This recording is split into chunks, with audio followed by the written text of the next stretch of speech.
Time now for the Inside Corner, and we're pleased to be joined by Mark Feinsand of MLB.com and also a frequent contributor here on MLB Network. Good morning to you, Mark. Good morning. How are you? Let's start with the Trevor Bauer situation. On Friday, Major League Baseball suspends him for 2 full seasons for violating the league's domestic abuse and sexual assault policy. He immediately says he's going to appeal.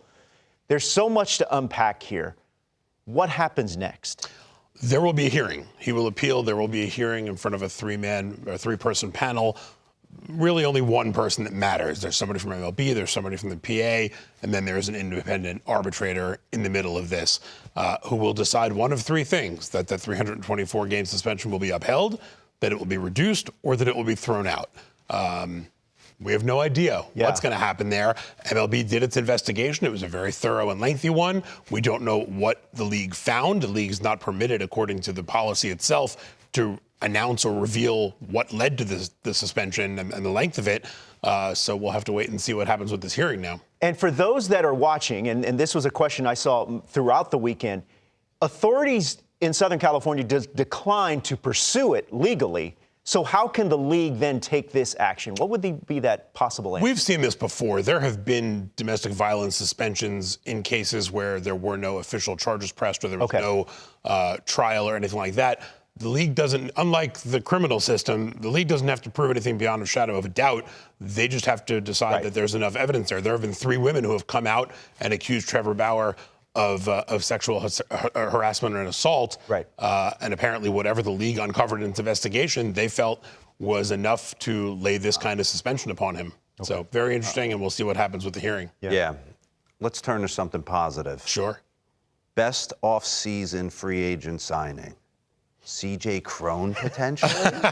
It's crazy to think about it, right? I mean, the Rockies signed C.J. Cron last year to a minor league deal. He plays well for them. Before he even hits free agency, during that period where they can only talk to the one team, he signs a 2-year, $14.5 million contract to come back. So it seems like, hey, great deal for him. He turned a minor league contract into $14.5 million guaranteed.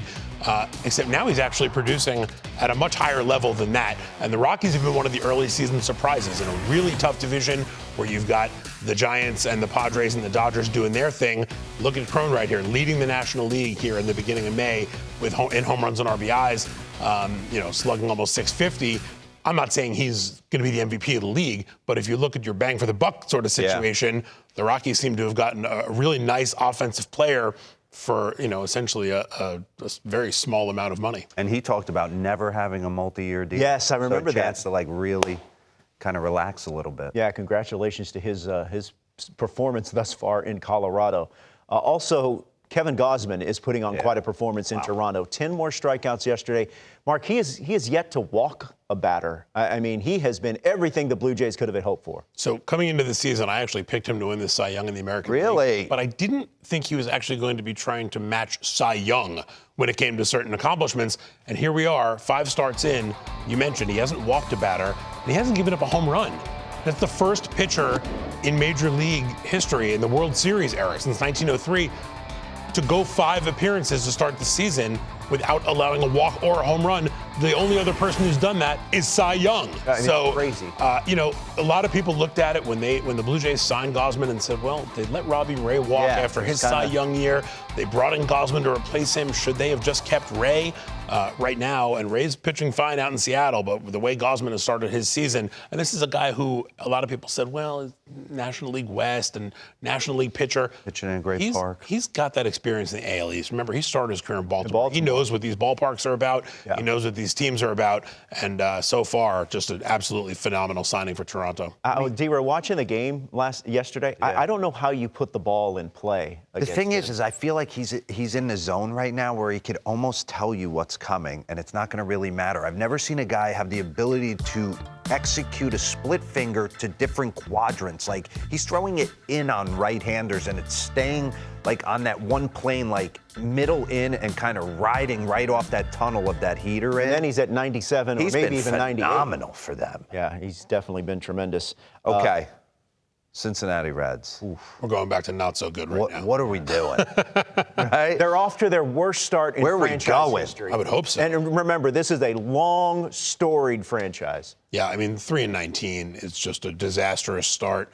I think coming into the year, everybody knew the Reds were going to struggle this year, right? They traded Winker, they traded Suarez, they traded Sonny Gray. They traded Iglesias previously. You knew this was not going to be a very good team, but this is one of these teams you're looking at like they can make a movie about how bad this team has been so far. And when the team gets off to a start like this, you immediately start, okay, it's May. The trade deadline's only 3 months away. So only, of course, being a little facetious there, but they're going to be a seller. Here's the problem. Who are they selling? It's true. Right? If Luis Castillo comes back healthy and starts pitching well, because he hasn't pitched all season. Right. That's certainly a chip that they can look at. Tyler Mahle had a really good year last year, not so good start this year. He turns things around. There's a potential chip. But they've traded most of their guys away who had trade value. And so you look up and down their roster, and, Mike Moustakas is off to a terrible start and has a lot of money still owed his way. Yeah. Where are they going? This is going to be one of those situations where they're an obvious seller with nothing to sell. And especially now, we don't open their books, but with expanded playoffs, give me back all the guys I just traded away. They were I'll a take fun my team chances. the past couple of seasons. They really were. It's a shame. If there was expanded playoffs last year, they would have been that other wild card team, right? Yeah. So it's a shame to see a team with that kind of history and that kind of fan base go into a season like this. How tough is it if you're a veteran to go to the yard? You know every what's day? crazy? I'm very fortunate that I never had to deal with that in my career. And I didn't allow myself to have to be put in that position. I remember when I was the first time, one of my free agencies, it was either go to San Francisco, which had a chance to win it with Lincecum, and they ended up doing it with Lincecum Kane, or I could have pivoted and maybe took a little bit more money to go to Houston when they were in that rebuild and be like kind of a mentor. I couldn't wrap my head around losing 100 games and driving to the yard, regardless of own personal how it would have affected me. I'd rather try and go win. Yeah, just for context, the Reds got their third win last season in their fourth game. They have 3 wins and 19 losses as we sit.